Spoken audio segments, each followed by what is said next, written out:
Hey everyone, Carrie Beck here with Family eBiz, where we help families start online businesses and find freedom in their life, freedom in their daily schedule to do the things that they want to do. Today, we are continuing a series on systems and automations.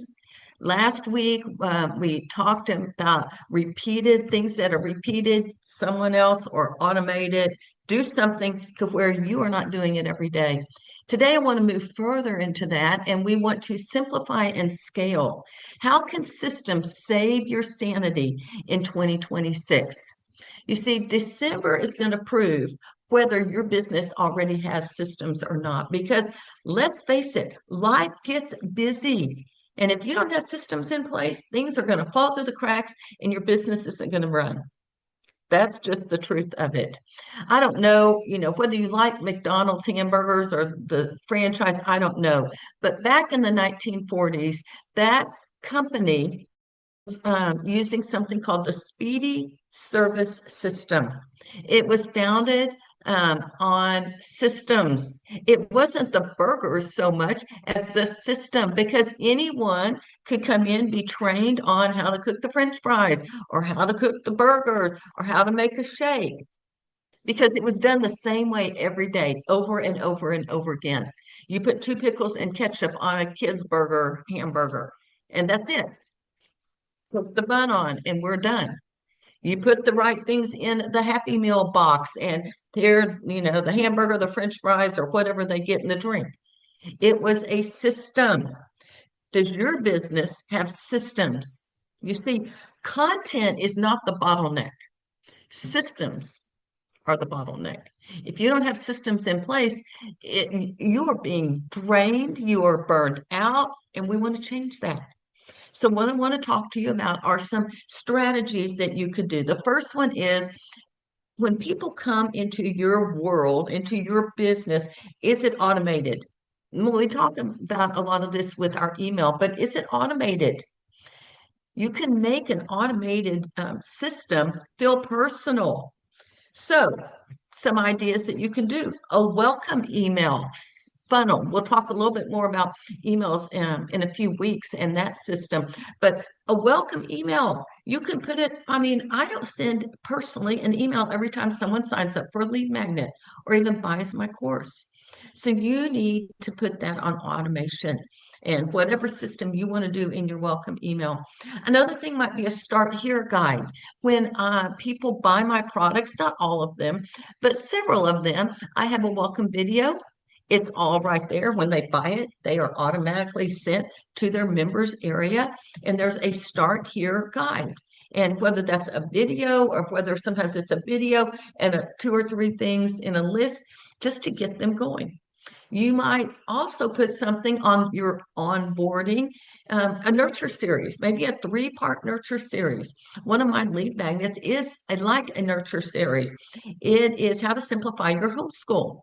And so it's three parts and three videos. They get one each day. And so that is something I am contacting them. Those are touches, those are personal touches. And each one of them has a 3 or 4 minute video with a printable that they can implement whatever that strategy is as well. So a welcome email series, a start here guide, maybe a three-part nurture series. You see, the truth is the influencers with millions of followers or even tens of thousands of followers use automated welcome sequences that feel intimate, and that is why engagement is high. If you have a welcome series that maybe is several years old, you might go and look at it and update it. I know for me, I have a hey, I'd love to have coffee with you type email. It's one of the first ones after they get their lead magnet that they will receive. And I update that actually 2 or 3 times a year. And there's different little parts that I will automate. I will update as well. So automated onboarding should feel personal. Talk to them as if they are a person, not just a system. All right, so that's number one. Number two, what I call launch kits. Now, I hope you are launching your products. Because if you're not, you're probably not making much money. That doesn't mean you need to launch something every single week all the time. But for me, I launch my Raising Leaders Not Followers course 3 times during the year. And I have a strategy of how I work that. Does that mean at every launch I have to come up with everything all over again? No. Now, I will tell you, I keep it all in Google Drive. I have a folder just for that. And in that is like an email folder, it's a marketing folder, the course folder. There's several parts of the launch that I will have in there. And that way it's wash, rinse, repeat. That's it. So what would you put into that? You might put your promo emails. You might put your social post. You might put FAQs if you have responses, or maybe you have personal, like I have some personal emails that I will send to people that haven't bought yet.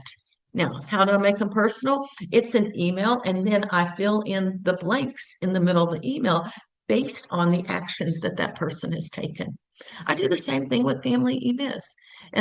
Do the same thing. And I keep those in the folder. And so when I do launch things with family eBiz, then they're already there.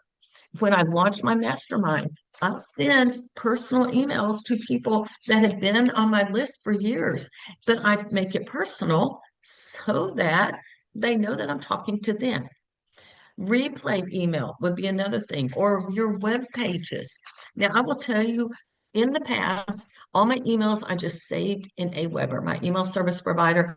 I could find them very quickly and then use them again. I have done something a little differently. I've been trying to update some of them because some of them I have used for years and years. And so I have given AI my email and given it its prompt, and it's given me some new emails. Those are so easy from AI to just copy and paste into a doc. They format it very easily. So if you're not using AI to write some of your emails, now you need to give it content from you. I don't depend on AI to just make up an email for me. But that has been something, just the way they format it makes it really easy for me to go through and search and find the ones that I want to use again. You see, you need to realize that if these, some people are very large content creators, they do not remake their launch assets all the time. Oh, and images, that would be another thing that's in my Google Drive and my affiliate folder as well, so that I have things already there. You know, if someone's doing a successful launch several times a year, they have their assets saved. It may not be in Google Drive, but it is somewhere. And then your launches can run without you. Your team can do it, or automation can do it, and you're set, and it will keep going on. It's called an evergreen funnel. Also, if you're not live launching, you might have an evergreen funnel, same type of thing. You need to save those assets somewhere so you can do them again and again. All right, so launch kits and onboarding, automated onboarding, that's personal. And then thirdly, email, podcast, and content workflows. You have to keep creating content to a degree, but you don't have to keep doing it every single day. What do I mean? You need to, let's just say email. You batch your writing and then you schedule them and then you recycle them. That's what I was doing with Aweber, with my Raising Leaders, or even my Christmas launch. This is coming out right before Christmas. And so I could go back and look at last year's emails, make a copy of them, and then edit and schedule them just like that. And actually, I didn't do that. My assistant would do that a lot of times. Same with podcasting. For me right now, today, I am recording 6 episodes. And so I batched my prep time earlier today, and then I'm recording them, and then we will schedule them out for the next 6 weeks.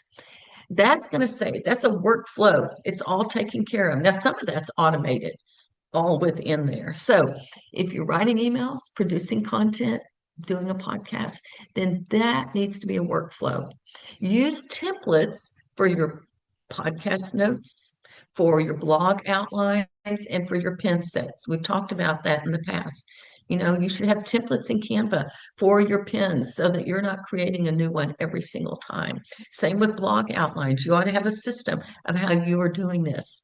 So use templates. That's what I teach in my 5X method course. Like here, this particular episode, I record it and then it turns into 5 different pieces of content, actually more than 5 pieces of content, if I'm honest. And it goes all over the place. And so it's our 5X method. And if you're interested, I'll put a link to the show notes in the show notes for where you can get that. And also, we're had a November sale. You can save $10 on that if you would like. So I don't know if you realize this, but newsrooms, whether they're a YouTuber, whether they're on TV, whether they're online somewhere, newsrooms use standardized templates to produce the content at scale because they have to produce content every single day. So can you as well. So use templates, use workflows so that you just wash, rinse, repeat. Very simple. So we've got make onboarding automations personal. We want our forgot the name of that one. Oh, the launch kits, doing our launches, and then use workflows for email, content, podcast, all of that as well. What I want you to think about this week is to pick one system, onboarding, launches, or content. Outline a system for it this week, and next week, build the system. Outline what it's going to look like, and then build the system and put it on automatic. And you'll find extra time, especially during December when your life is so busy. I do have a business marketing audit, free audit that you can take, and half of that is on systems. It'll ask you questions so you can analyze your systems for 2026. We also have our business marketing roadmap that can help you plan out what you're going to do in the first quarter and see maybe which system you really need help with. And then again, I said our 5X method, where you create it once and multiply it 5 times. That's $10 off with NOV 10, November 10. Hey, thanks for spending time with me. You know what? If you're learning anything from this podcast, would you please subscribe and leave a 5-star review? That would be helpful. I know one of my mastermind members, I'll even name her because she'll probably listen to this, Melanie, she said, I'm listening to all your podcasts. They are very helpful. So that it makes me feel good that the things I'm sharing are helpful as well. Hey, Carrie Beck, your Family eBiz. We'll talk to you next time.